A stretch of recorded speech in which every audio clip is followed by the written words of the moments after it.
Okay, let's unpack this. Welcome back to the deep dive. Today, we are wading into a story that, honestly, has everything. It feels like it's ripped from a Hollywood script, you know? Oh, absolutely. You've got billions of dollars floating around, probably the single biggest name in crypto history. Changpeng, Zhao, CZ. Right, CZ of Binance. Then you throw in Washington power players, intense legal drama. And then this just stunning twist, completely unexpected, a presidential pardon that just, well, it changed everything overnight for a whole industry. It really did. We're deep diving into that pardon today, how it happened, or rather, how different people say it happened. Because this wasn't just some minor legal footnote, was it? This sent, like, massive shockwaves, didn't it? Instantly. Instantly. Across global markets, definitely through the halls of Washington, D.C. I mean, to really get the weight of this pardon, you got to remember where CZ actually stood legally just before it happened. Yeah, it wasn't looking good for him. Not at all. He was facing incredibly serious legal trouble in the U.S. We're talking deep systemic compliance failures at Binance. Specifically the anti-money laundering stuff, right? That was the core. That was the absolute core. Failure to maintain an effective anti-money laundering program, really staggering allegations about regulatory oversight or the lack thereof. And the stakes were, well, enormous. I mean, Binance, the company, had already agreed to this massive settlement. What was it, $4.3 billion? A huge number, yes. $4.3 billion with the Justice Department precisely over these failings. But, and this is the crucial part for CZ personally. He pleaded guilty himself. Exactly. He personally pleaded guilty to that charge, failing to maintain an effective anti-money laundering program. So, despite the company's settlement, his own future looked, well, pretty grim.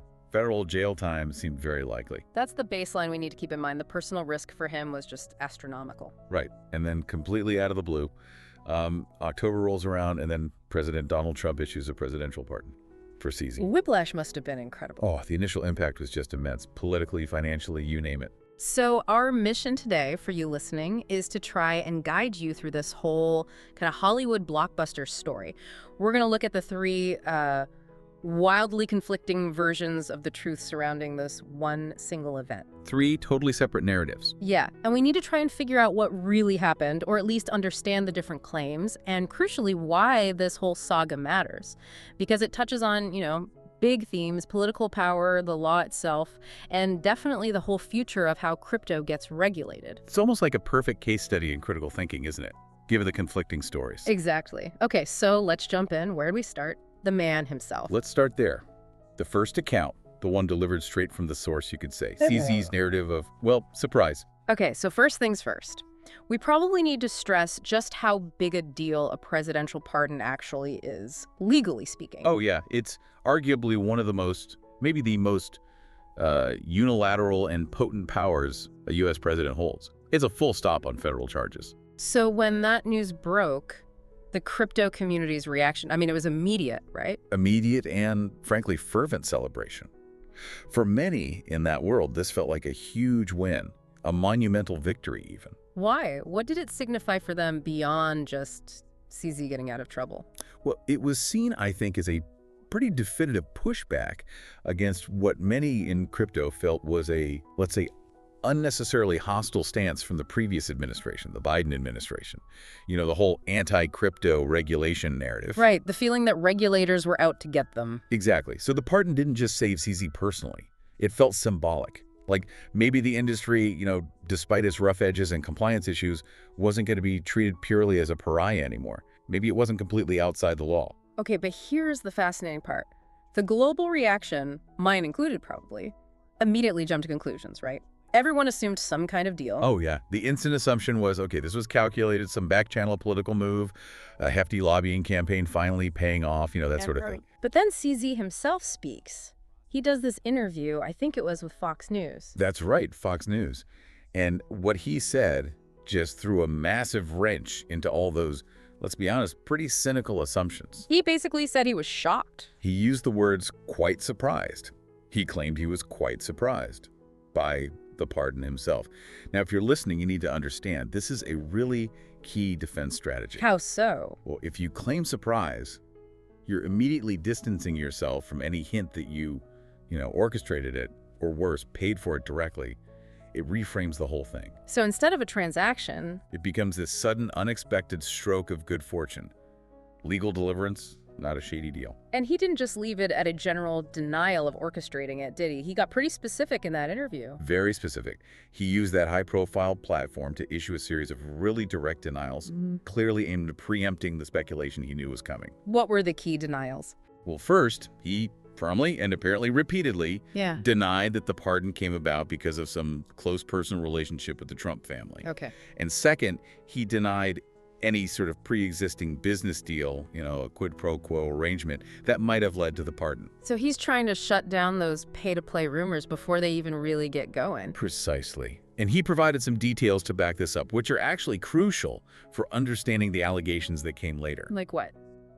He explicitly confirmed he had never, ever met or spoken directly with Donald Trump. Yeah. Not before the pardon, not after. That's a pretty categorical denial. Important, because like you said, the main allegation later involves some kind of exchange. Hard to exchange if you've never even spoken. Exactly. Yeah. It weakens the narrative of a direct deal significantly. But he did have to address one contact point, didn't he? Right, the Eric Trump meeting, that seemed to be something people were talking about. Yes. He confirmed he had met Eric Trump, but only once. And crucially, he stressed the context of that meeting. What was the context he gave? He said it was brief, and it happened at a very public event, a Bitcoin conference. Specifically, he named the location, Abu Dhabi in the UAE. Part of a Middle East and North Africa tour, I think. Okay, so the framing there is important. He's saying, look, this wasn't some secret meeting at Mar-a-Lago to hash out a deal. Exactly. He's positioning it as a quick, public, almost incidental professional encounter at a big industry gathering in a very visible international location. It neutralizes that one verifiable contact point with the Trump family, or tries to. Now, there was another detail in that interview denial, something really specific and honestly a bit strange unless you know what came next. He denied a link to a particular company. Yes, and this is absolutely critical. You have to flag this for the listener. It's the thread that ties CZ's narrative directly to the political storm brewing in Washington. What was the company? In that same interview, CZ made a very pointed, very explicit denial about a financial entity called World Liberty Finance. World Liberty Finance, WLFI. That's the one. He stated quite clearly, no business relationship between me, Binance, and World Liberty Finance. Okay, pause there. Why on earth would he proactively name and deny a connection to what sounds like a pretty obscure financial company? Unless you already know, or strongly suspect, that this specific company is about to become central to the accusations against you. it suggests his lawyers knew something was coming. It strongly suggests his legal team was very aware of specific rumors, maybe even documented claims, linking WLFI directly to the pardon application process or the political chatter around it. It was a preemptive strike. Okay, so that's the denial part. What about his explanation for how the pardon did happen, if not through a deal? Right, he offered a perspective on the legal process itself, again, framing it not as a deal, but more like a successful, if unexpected, bureaucratic maneuver. What did he say about the process? He claimed he was basically kept in the dark about the application status after it was submitted. His lawyers filed it, he said, around April. And then, according to him, months went by. It was just a black box, no updates, no signs of progress, no indication it was going anywhere. Until, as he put it, one day, it happened. So the narrative is, lawyers did their job, filed the paperwork through proper channels, hoped for the best, and then suddenly, lightning struck. Pretty much, it paints the picture he wants. The pardon as a stroke of genuine legal luck, or maybe just the result of having a very persistent, high-powered legal team working every possible angle for a client facing serious time. And crucially, it distances him personally from any suggestion of financial funny business or direct political horse trading. It's presented as almost a procedural miracle. A procedural miracle, exactly. But, as you hinted earlier, that narrative of surprise, of bureaucratic luck, of denying links to this specific entity, WLFI, well, it wasn't exactly accepted at face value back in Washington, D.C. No, I imagine not. The fact he felt the need to specifically deny WLFI almost sounds like he knew the counter-narrative was already forming. His team was definitely bracing for impact, because the accusations that were brewing were about to put that very company front and center. Okay, so here's where, as you said, it gets really interesting. CZ makes this very specific denial about World Liberty Finance, WLFI. But that denial itself almost acted like a signal flare. Because when we shift focus to Washington, D.C., that exact entity was already becoming central to the accusations flying from Democratic leaders. Yeah, the political reaction was immediate and visceral and deeply, deeply skeptical of the surprise narrative. Who led the charge? Well, for many Democratic lawmakers, particularly those who focus on things like financial oversight and regulation, this pardon wasn't seen as just, a standard exercise in presidential power. They saw something else? They saw it, or at least framed it, as a pretty blatant sign of political corruption. And they tied the pardon directly to alleged financial dealings involving cryptocurrency.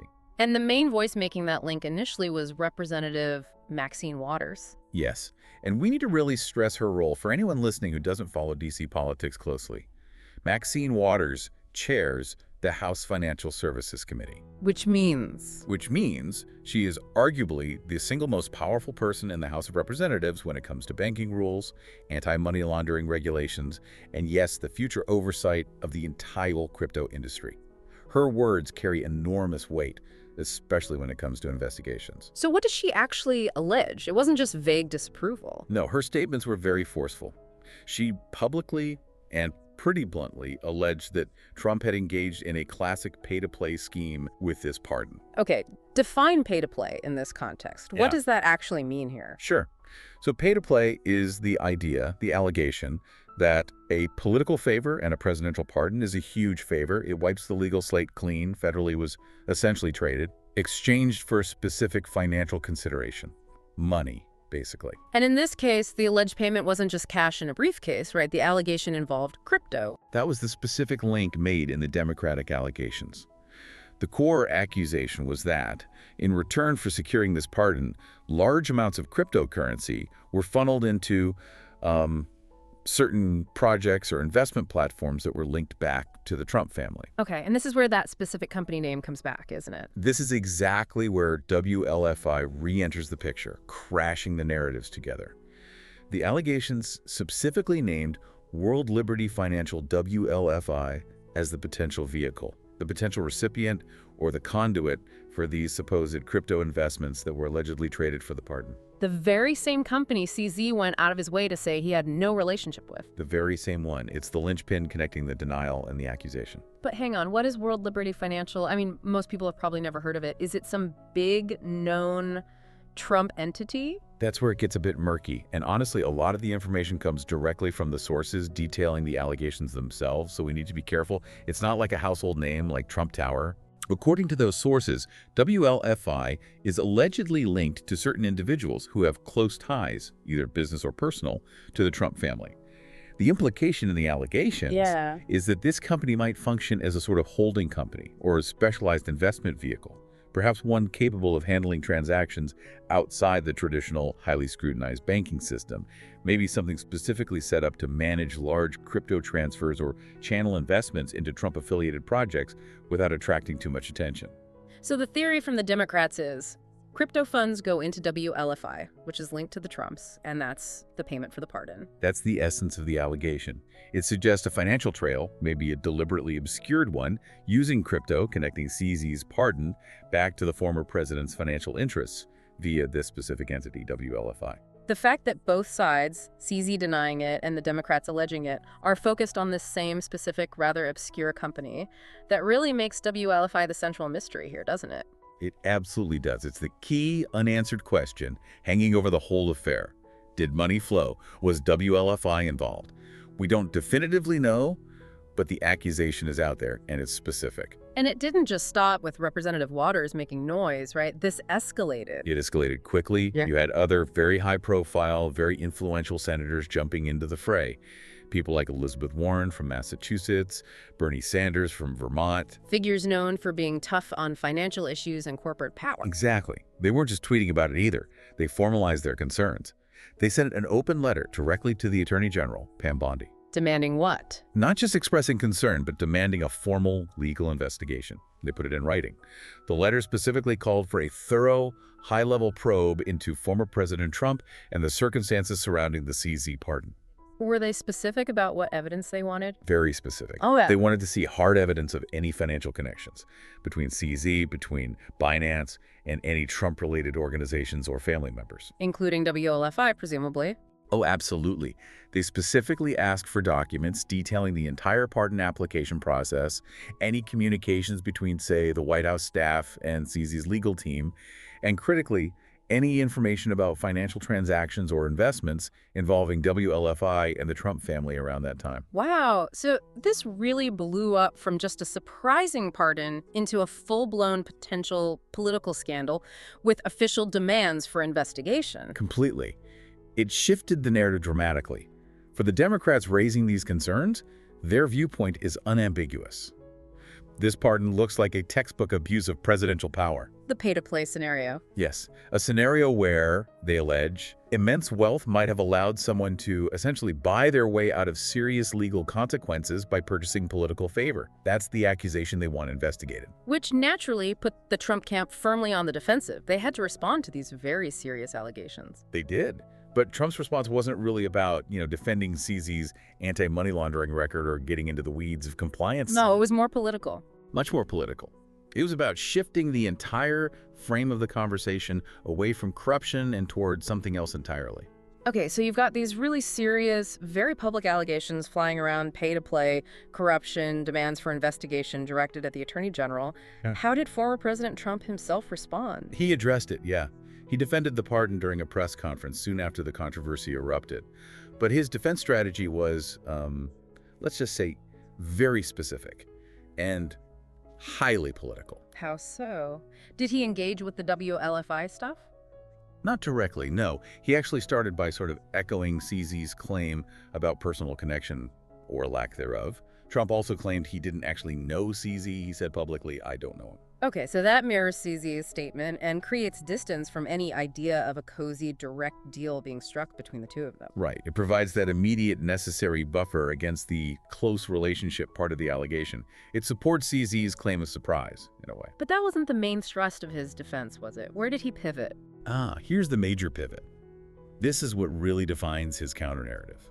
Instead of getting bogged down in the legal specifics, the $4.3 billion settlement, CZ's own guilty plea about inadequate anti-money laundering controls. He just changed the subject entirely. Completely changed the subject.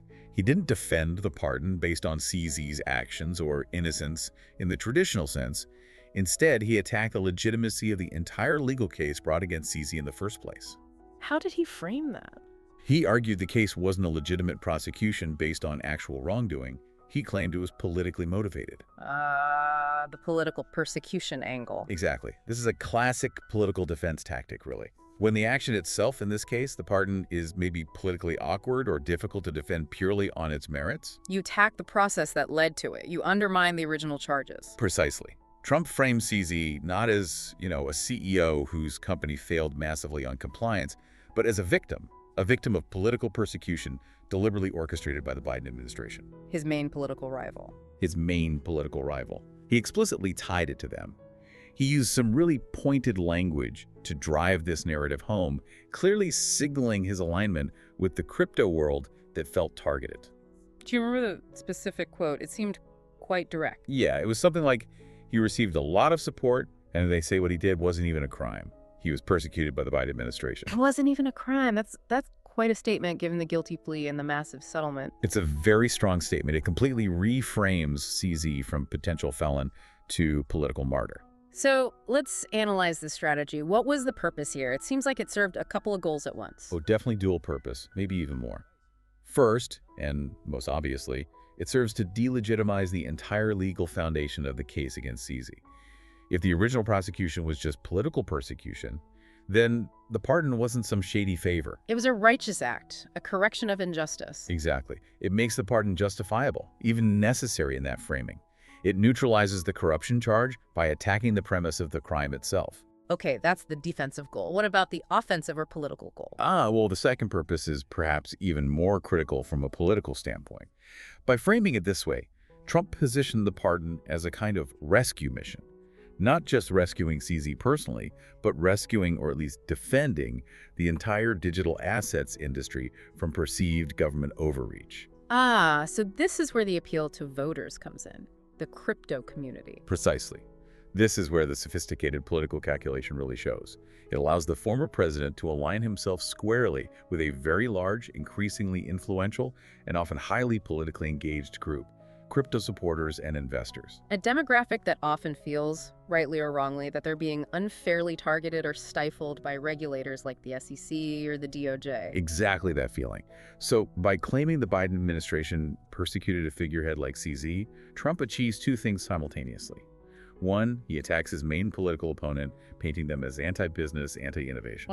And two, he positions himself as the champion, the protector of this digital asset economy and the people invested in it.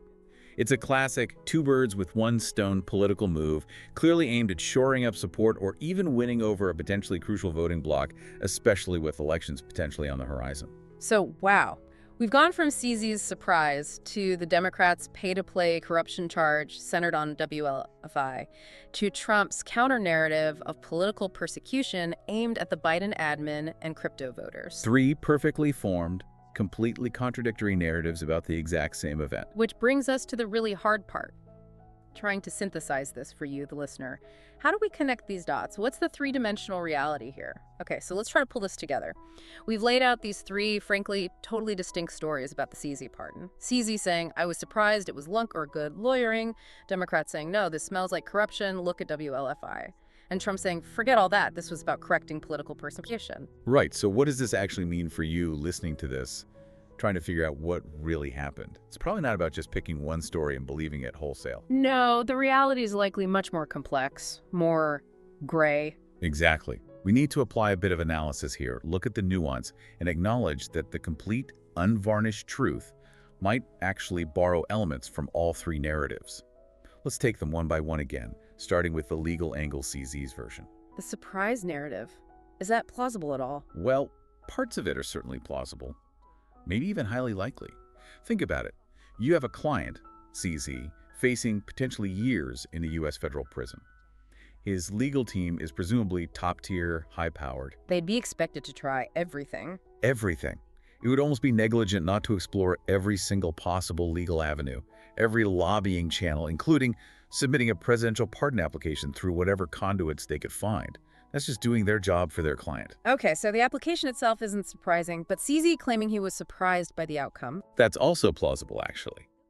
It's entirely possible that the client, CZ himself, might not have been kept in the loop on every single tactical discussion or the exact status of politically sensitive maneuvers like a pardon push, especially if those efforts were, shall we say, operating in legally or ethically gray areas. So his lawyers and lobbyists might be working feverishly behind the scenes, exploring all options, maybe even things CZ wouldn't want direct knowledge of. It's possible. Yeah. So the surprise he expressed could have been genuine, at least regarding the timing or the sudden success of the application, even if the application itself was part of a very calculated, comprehensive effort by his team to get him off the hook. Okay, so there's nuance there. Now, what about the corruption angle? The Democrats' pay-to-play story involving WLFI.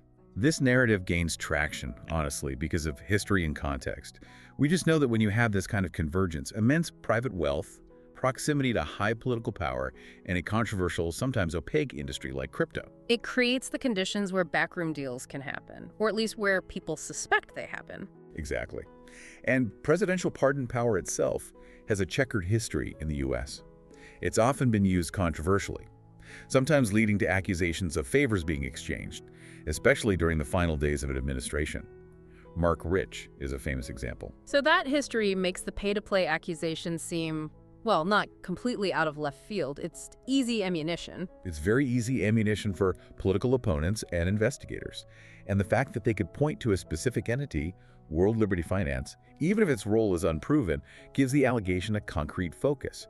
It makes the demand for an investigation seem more targeted and less like a general fishing expedition. And there's a political motive behind pushing this narrative too, right? Even if it's ultimately unproven. Oh, absolutely. Even if an investigation finds no direct evidence of pay-to-play, the mere perception or accusation of corruption serves a clear political purpose for the opposition. It allows them to weaponize the pardon itself, to use it as Exhibit A for systemic failure, for political rot, for the idea that the system is rigged for the wealthy. This strengthens their arguments for stricter financial regulations, more transparency, campaign finance reform, you name it. Okay.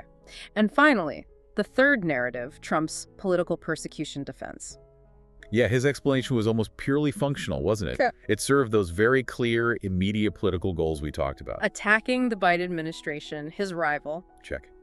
And currying favor with that potentially large and influential crypto-supporting demographic. Yeah. His narrative seems less concerned with factual accuracy about anti-money laundering laws and more about political effectiveness. In a potential election cycle, presenting himself as the defender of crypto against the regulatory state could be seen as a significant strategic move. So regardless of which version or combination of versions is closest to the objective truth, the pardon itself had massive symbolic weight. Huge.